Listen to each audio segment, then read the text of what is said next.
Hello दोस्तों, स्वागत है आप सबका फिर से एक न्यू स्टोरी वीडियो में। दोस्तों, अगर ये आपको स्टोरी अच्छा लगता है तो वीडियो को लाइक कीजिए, चैनल को सब्सक्राइब कीजिए।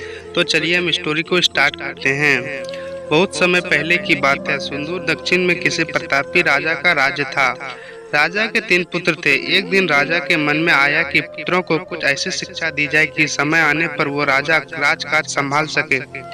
इसी विचार के साथ राजा ने सभी पुत्रों को दरबार में बुलाया और बोला, पुत्रों, हमारे राज्य में नाशपाती का कोई वृक्ष नहीं है। मैं चाहता हूँ तुम सब 4-4 महीने के अंतराल पर इस वृक्ष के तलाश में जाओ और पता लगाओ कि वो कैसा होता है।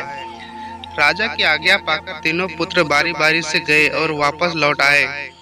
सभी पुत्रों के लौट आने पर राजा ने पुनः सभी को दरबार में बुलाया और उस पेड़ के बारे में बताने को कहा।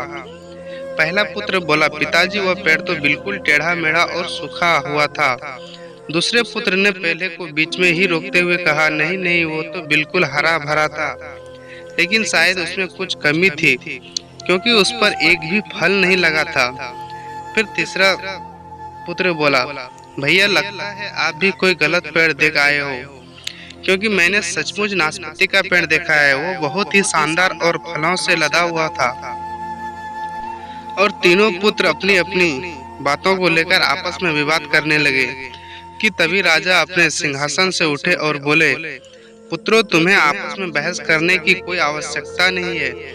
दरअसल तुम तीनों ही वृक्ष का सही वर्णन कर रहे हो। मैंने जानबूझकर तुम्हें अलग अलग मौसम में वृक्ष खोजने भेजा था और तुमने जो देखा वो मौसम के अनुसार था।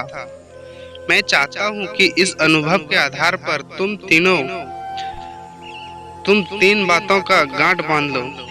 पहली, किसी चीज के बारे में सही और पूर्ण जानकारी चाहिए तो तुम्हें उसे लंबे समय तक देखना परखना चाहिए, फिर चाहे वो कोई विषय हो, वस्तु हो या फिर कोई व्यक्ति ही क्यों ना हो।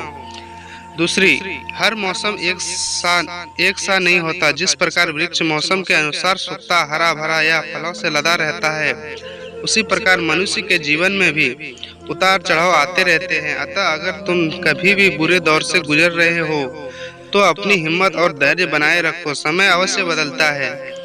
और तीसरी बात, अपनी बात को ही सही मानकर उस पर अड़े मत रहो। अपना दिमाग खोलो और दूसरों के विचार को भी जानो। यह संसार ज्ञान से भरा पड़ा है। चाहकर भी तुम अकेले सारा ज्ञान अर्जित नहीं कर सकते। इसलिए भ्रम की स्थिति में किसी ज्ञानी व्यक्ति से सलाह लेने में संकोच मत करो। तो दोस्तों, यही थी राजा की 3 सोच। तो अगर आपको अच्छा लगे तो लाइक